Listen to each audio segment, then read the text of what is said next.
कामयाबी अवामी एतमाद जो सबूत है। हुन चयो आहे त कराची खां कश्मीर ताईं पाकिस्तान पीपल्स पार्टी एक हकीकत है। संदसि चवणु आहे त अवाम जी हिमायत सां इंशाअल्लाह पाकिस्तान पीपल्स पार्टी अवामी हुकूमत क़ाइमु कंदी। हुन चयो आहे त नवाबशाह में अगूने सदर आसिफ ज़रदारी सां पार्टी अॻुवाणनि जी मुलाक़ात थी आहे। सियासी सूरत हाल ते ॻाल्हि ॿोल कई वई आहे। मुलाक़ात दौरान हाजी अली असम ज़रदारी, तारिक मसूद, अली अकबर जमाली ऐं ॿिया बि मौजूद हुआ। बिल्कुल नाज़रीन, अव्हांखे ॿुधायूं पिया त अॻूणे सदर आसिफ अली ज़रदारी जो चवणु आहे पाकिस्तान पीपल्स पार्टी अवामी ख़िदमत ते यकीन रखे थी। सिंध में लगातार पाकिस्तान पीपल्स पार्टी जी चूंडुनि में कामयाबी अवामी एतमाद जो सबूत आहे।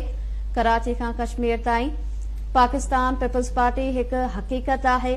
संदसि चवणु आहे त अवाम जी हिमायत सां इंशाअल्लाह पाकिस्तान पीपल्स पार्टी अवामी हुकूमत क़ाइमु कंदी। नवाबशाह में अॻूणे सदर आसिफ अली ज़रदारी सां पार्टी अॻुवाणनि जी मुलाक़ात थी आहे, जंहिंमें सियासी सूरत हाल ते ॻाल्हि ॿोल थी। मुलाक़ात दौरान हाजी अली हसन ज़रदारी, जॾहिं त तारिक मसूद, अली अकबर जमाली ऐं ॿिया मौजूद हुआ। चौधरी अब्दुल कयूम आराई, चौधरी अयूब राजपूत, हाजी शोएब आराई, चौधरी अयूब जट, आशिक ज़रदारी ऐं ॿिया बि मौजूद हुआ।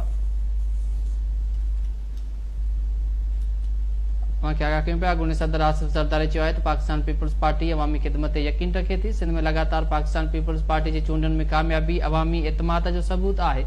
हुन चयो आहे त कराची खां कश्मीर ताईं पाकिस्तान पीपल्स पार्टी हिकु हकीकत आहे। अवाम जी हिमायत सां इंशाअल्लाह पाकिस्तान पीपल्स पार्टी अवामी हुकूमत क़ाइमु कंदी।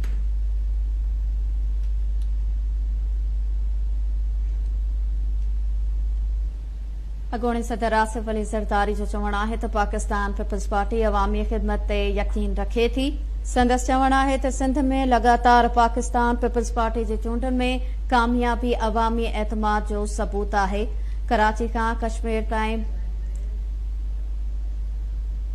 तफ़सील मालूम कंदासीं। अमीर चांडियो असांखे जॉइन कयो आहे। अमीर, छा तफ़सील आहिनि?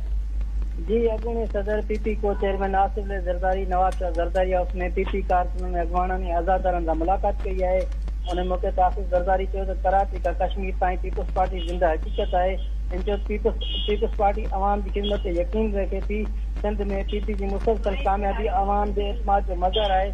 इन चयो त अवाम जी हिमायत सां पीपी अवामी हुकूमत क़ाइमु कंदी। उन मौक़े ते मुलाक़ात में अॻूणा MPA गुलाम कादर चांडियो, तारिक मसूद आराई, हाजी अली असम ज़रदारी, अली अकबर जमाली ऐं ॿिया मौजूद हुआ। अमीर चांडियो, वॾी महिरबानी तफ़सील ॾियण जे लाइ।